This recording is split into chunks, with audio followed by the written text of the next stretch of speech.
If you can't run, you walk. If you can't walk, you crawl. If you can't crawl, you find somebody to carry you. On today's Unnamed Real Estate Podcast.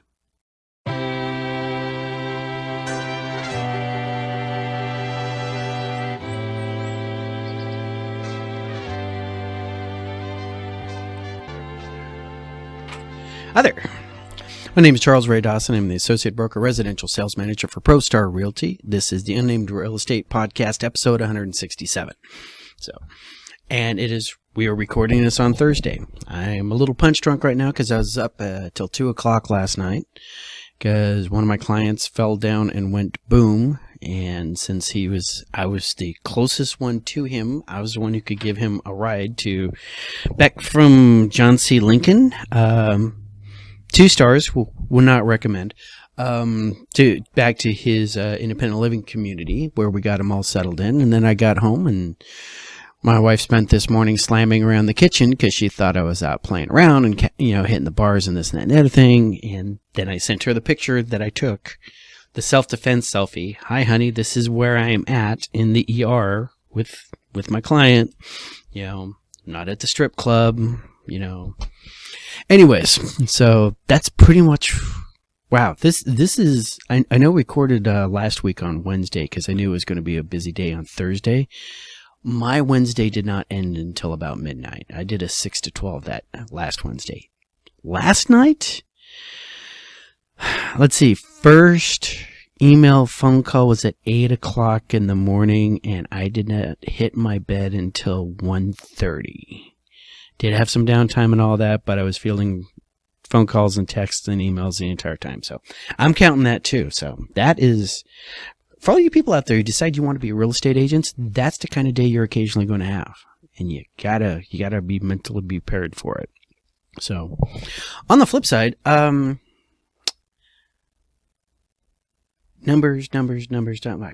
Let's get the numbers out of the way. I know you guys live for them and I can watch when people disconnect from the YouTube channel, it's like, oh, he's done with the numbers. Oh, he's just going to talk. Let's kill it. So let's get the numbers out of the way so you guys can go back to your Candy Crush or whatever it was going to be. How does that sound?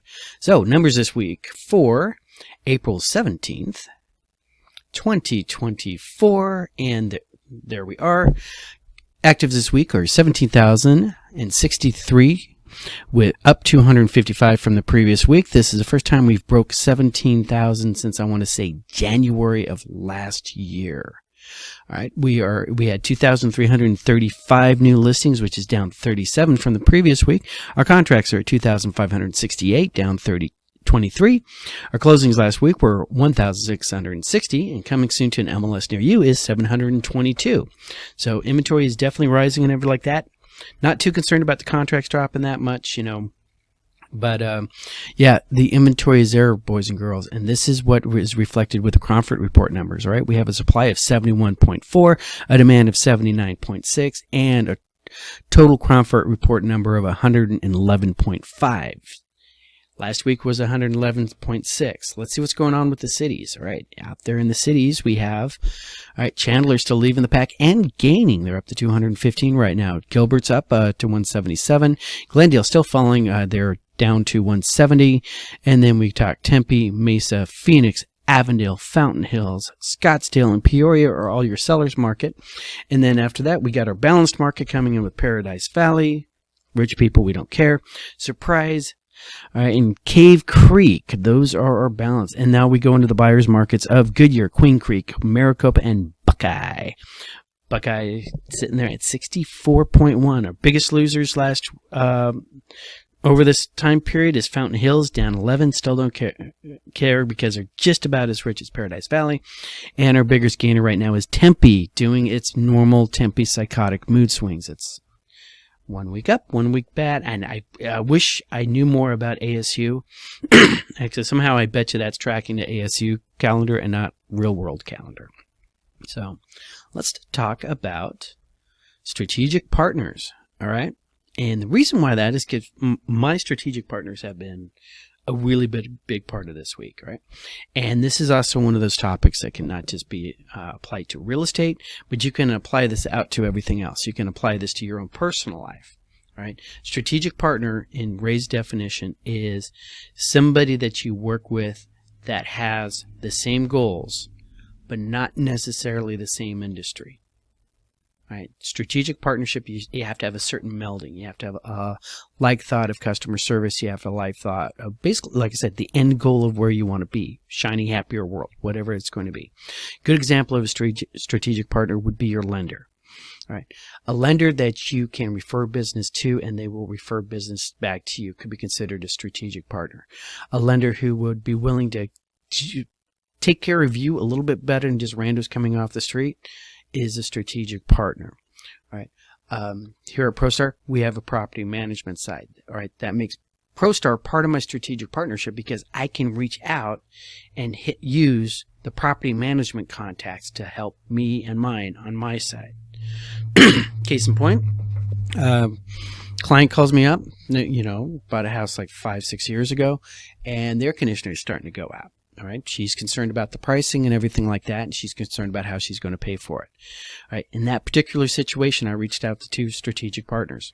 I reached out to her original lender, right, and we talked about it, and he got her in contact with one of his strategic partners, which is a person who does HELOCs, or we're able to get that working for her. The other way I reached out on that is I reached out to property management, said, who's your best AC guy? We got this. All right. So she was able to get an air conditioner on this Monday, right as the week it suddenly got hot down here. Okay. She's relatively happy with it. Now, full disclosure, we're having a little bit of concerns and stuff about the quality of the installation. All right. So I'm following up on that. Make sure she's taken care of. Made my strategic partner, the property management side, aware of her concerns because they need to realize that because that person is working on their clients, right? That's like a really great example of what I mean by strategic partnership and having people. I know people, and so sometimes I'll say, I know a guy who knows a guy, all right? In the case of the HELOC, I knew a guy who knew a guy, all right? And I've referred 2 different people looking for HELOCs right now out to that. All right. Who else can be strategic partners? Let's take a little bit out of real estate right now, but it's loosely related. My client, the one I was dealing with last night. All right. During the course of coming up with on his transaction, all right, we were looking at what his burn rate is, how fast is his retirement savings going, this and that. Asterisk. Hey, I haven't done that in a couple months. Asterisk. Ray is not a financial advisor. You should seek the competent advice of a real life financial advisor. Ray is just a real estate agent, and most of the time is completely talking out of his ass.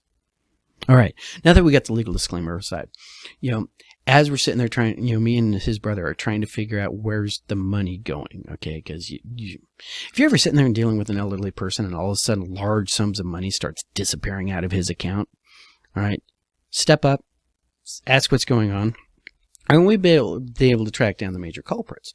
One of the major culprits was his Medicare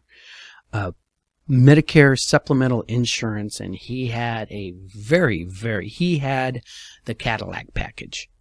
He doesn't need the Cadillac package, right? He got sold the Cadillac package, all right? So by sitting there and looking at that and going, I don't think you need this because you have 2 separate coverages. You just added on a 3rd, and I think you're duplicating what you need. I was able to reach out to one of my strategic partners in life, all right, who works for a insurance company, who is also affiliated and a member of my VFW post, all right. So we brought the 9400 Mafia down on this, all right. So we go rolling up, and we start, I arrange these 2 to have a sit down. They sit down. She starts going over his medical records with his permission, all right, and discover, wow, you got the Cadillac package. This is the services that you get through this organization. This is the services you get through this organization. This really does nothing except get you, free chiropractor, which is fine, but he would already have gotten that with the VA. All right? That's what happens when you go out there and you bring in a subject matter expert about subjects that you are not an expert in. All right, so when I say I know people, and if I don't know that I know people who do know me, this is a classic example of that. We have a strategic partnership right now. All right? Our strategic goal is to make veterans' lives better. All right. I can work one side. She can work the other side. If she ever has, somebody come up in this thing where there's a real estate issue going on, she knows she can call me and I will answer questions. All right. I will do for her client the same thing she just did for my client, who's now her client, by the way. So that's what I mean by strategic partnerships. Right? You don't need to know everything. Right? You really, really don't. But you do need to know somebody who knows that. Right? Other good example of strategic partnership on a real estate side is a really good home inspector, all right, who will tell you not to buy the house if it's really bad. Right? A lot of real estate agents do not like inspectors. I know of a real estate agent who did not like to work with my inspector, my preferred inspector, because he blew a deal up once. That's exactly what I'm looking for. But my brand and the way I do business is a little bit different than the way they do business. Right? Other examples of strategic partnership from the real estate side, a couple downstream investors. All right. In case you do have something along the lines of, I just want this gone. I need money fast. Knowing full well that you are playing with a scorpion there. All right. And if anybody knows about the little story about the frog and the scorpion, yeah, that's a scorpion. Right. But, if you keep them under control, keep them in their little jar and stuff like that, watch them constantly so they don't try to get out of the jar that you've created around them using the contract. All right. You'll be good. They have their uses and whatnot. So that's what I wanted to get off my chest about that. I find a lot of people don't network properly because they've been basically traumatized by networking events. They've been traumatized by, the high pressure salesperson who you get introduced in, at the dinner party or something like that. Next thing you know, they're trying to sell you insurance because that's the way they've been trained.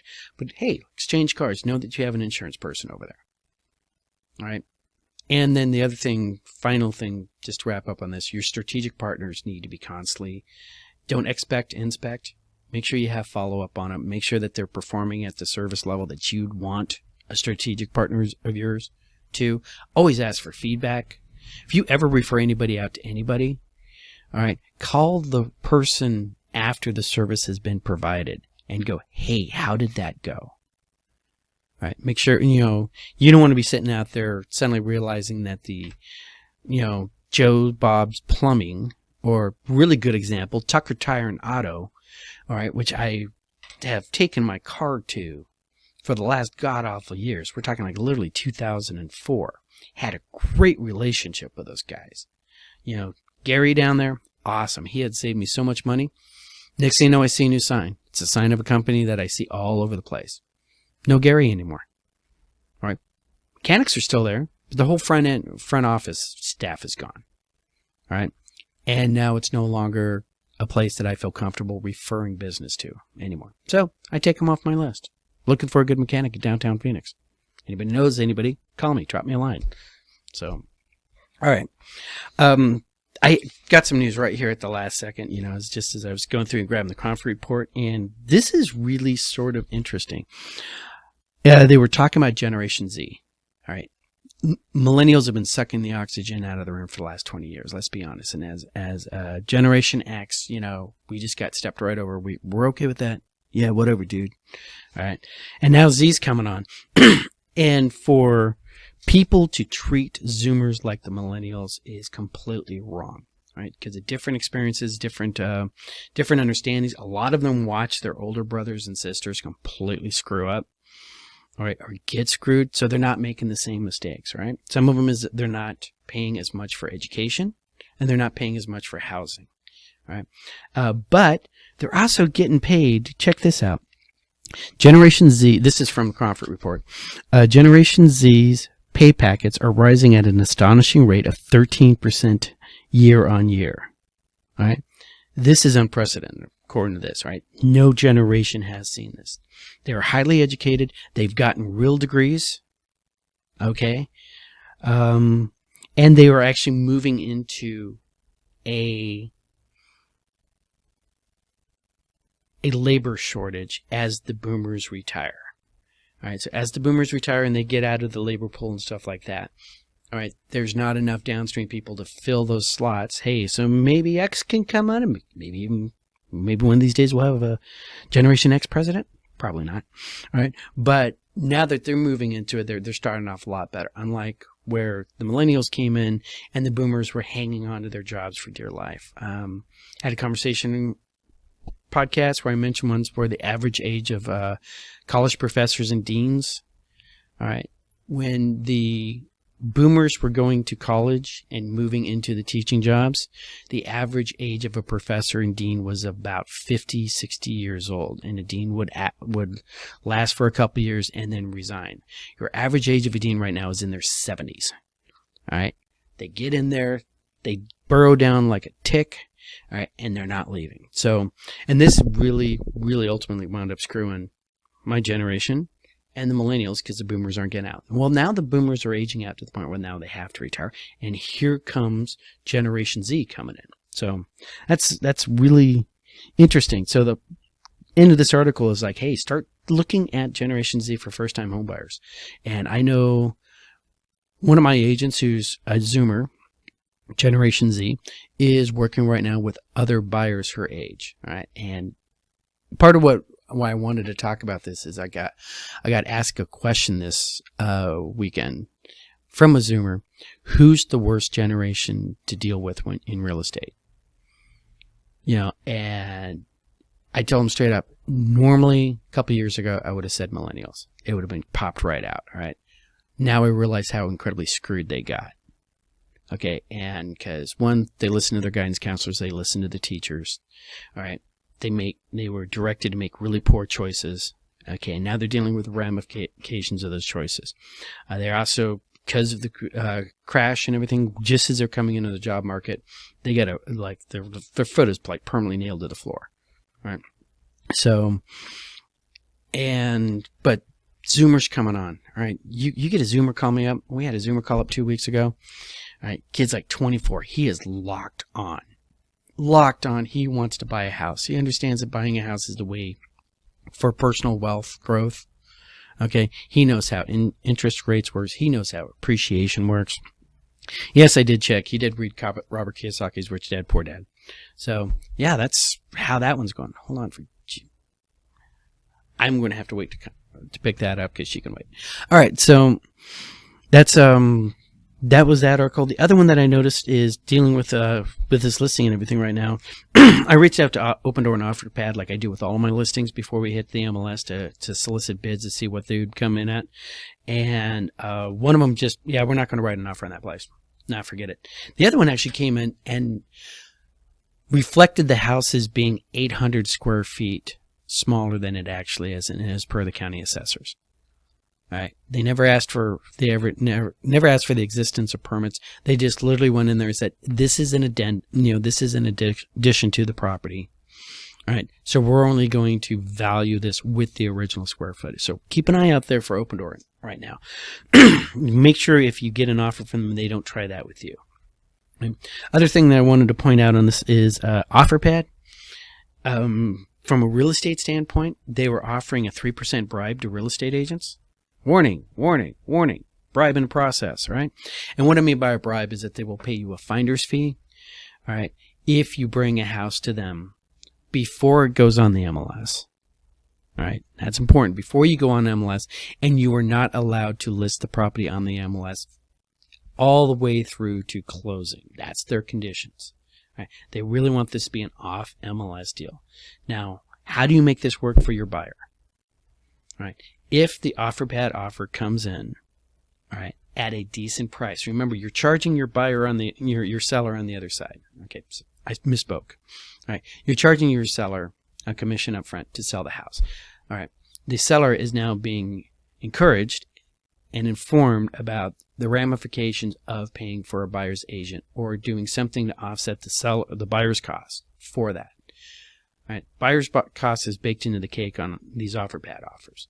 So theoretically, instead of you having to come up with 5% total out of pocket, all right, OfferPad's paying that for you. So you could save 5% right off the top there. All right, now, if their offers come in within that amount, and they will close, then you're good to go. All right.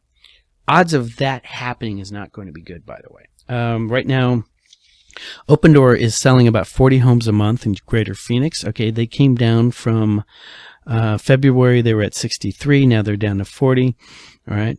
And back in 2017, all right, they were doing 100 a month, all right, and their current monthly volume is 90% below what their peak sales were March 2022, which is only 2 years ago. So they're definitely taking a hit, all right. For OfferPad was never as big as Open Door, and they are, wow, 15 sales per month is their average, all right, and they are also down 90% from their peak, all right. So, all right, that's what it is. iBuyers are pretty much a dead. You'll see them come back, all right, sooner or later. But just based on the last couple of interactions with them, they're being very, very picky. Sounds like they have very thin margins. All right, they're not trying to buy market share anymore like they were back when we were just completely taking advantage of them and taking their investors' money and stuffing it in our clients' pockets. Because if they, hey, Zillow, you want to list that house or buy that house for 20% over asking? Yeah, we'll do that all day long. And then you figure out you made a mistake because you're an evil corporation. And we love taking advantage of evil corporations, especially ones with algorithms who think they're smarter than you. So, all right. So what have we learned from this episode? We have learned that Ray can talk for 21 minutes and 8 seconds with very little prep. All right.